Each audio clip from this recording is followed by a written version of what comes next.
Hey everybody, it's Wendy. Welcome. So excited that you're here today with me because I have another simple two-step up video for you. I really encourage you to try this for yourself, but the whole reason I started this was because I had people saying, I love your cards, but sometimes they're too complicated. And I thought, wow, that's such great feedback. And I wanted to show people how they could go from a really simple version of what I make to the more advanced version of what I make.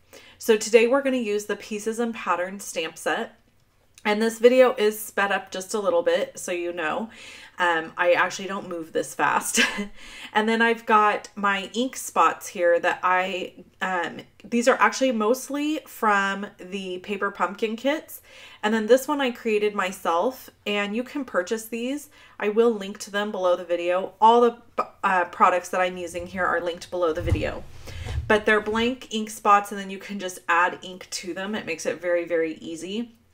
And I store them in these wood mount stamp cases that Stampin' Up!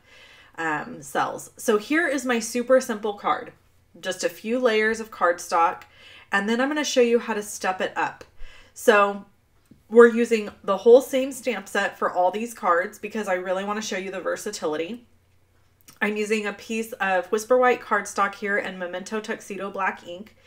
And I'm going to create a background by just stamping this little flower over and over again all over this piece of cardstock. And it creates texture and interest. Now a tip for you is you might notice that I am stamping these off so they're not just all in a row. So they're kind of got a crazy pattern. And I do that by creating triangles every time I stamp. So when I stamp two, then the third one I stamp is going to be to make a pattern of a triangle. And then if you just do that every time, it creates a cool pattern. So I've got Whisper White cardstock cut at 4 1/4 by 11. The basic black that I just put down is cut at 4 by 5 1/4. This piece is cut at 2 1/2 by 4.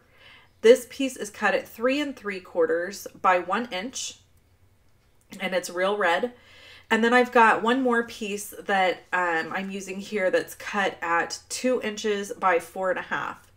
I'm using my ink spots because when I use the Stamparatus tool, it is actually much easier to use an ink spot than it is a full stamp pad.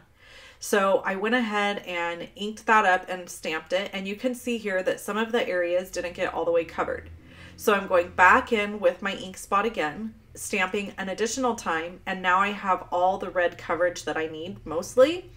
And then I inked up just a little more on the one side, and now I've got this perfect stamped image. It looks really dark here, but after it settles down and soaks into the paper a little bit, it won't be quite so red or so dark. I'm using dimensionals on the back of this strip to pop it up. Now this is not something you would have to do. This is actually a step up. You could totally just add adhesive to this and layer it straight down, no problem. I decided I wanted to pop mine up because that just gives it a little bit of extra texture and frill. So there it is. That's the finished product. And then I decided, you know what, I'm going to do one more thing, and I'm going to stamp a flower and fussy cut it out. So I literally just hand cut out that little flower and added it, and look at the difference. So we've gone from really, really simple, and we've used all the same products here. There's not a single product here that I used in addition except for the black ink. Now here's my card that I really stepped up, and I wanted to just show you how I did the stamping. So I've got my 2-inch piece of cardstock here, and I'm going to position my stamp in the right spot. So my sticker, FYI, doesn't line up with the stamp. I didn't pay attention when I was putting the sticker down. So I've got that scrap piece there just so it doesn't mess me up and mess up my stamping. And I'm inking this up, and I'm going to go ahead and stamp it. And again, you can see that I didn't get full coverage, which happens a lot on solid stamps. That's totally normal. And so I'm just stamping again, and now I've got the full coverage. The great thing about the Stamparatus is exactly what you just saw. I lifted that plate up, took it directly out of the hinges, moved it down, and now I'm going to be able to use it again with my Tangerine Tango. So I wanted this to be layered. I wanted each circle to layer into the other circle. And unfortunately, what you can't see here on video is that it looks really cool because that red is now part of the orange, and it colored the top of the L's.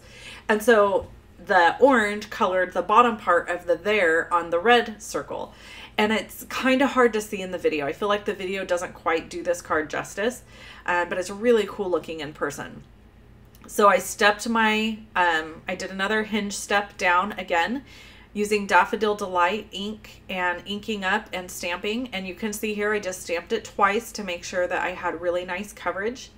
I'm cleaning it off with a baby wipe. You can really use anything, a baby wipe, a chamois cloth, anything you want. And then I'm going to use Old Olive. So I have to tell you, when I made this card, I originally was thinking that I would do different colors, and I ended up with these very strong, regal, masculine colors. They are actually in the Brights family, but they just are very warm and strong is my best word for them. And you can see here I got it a little off. I'm gonna have to trim it a smidge. But here's the finished card. So I just took exactly those strips that I had made, the red, and I just recreated them in the different colors and layered them all together. I hope you enjoyed this simple to step up video. Leave me a comment if there's certain stamp sets you'd like to see me use to do this process. And I hope you have an amazing day. Bye-bye.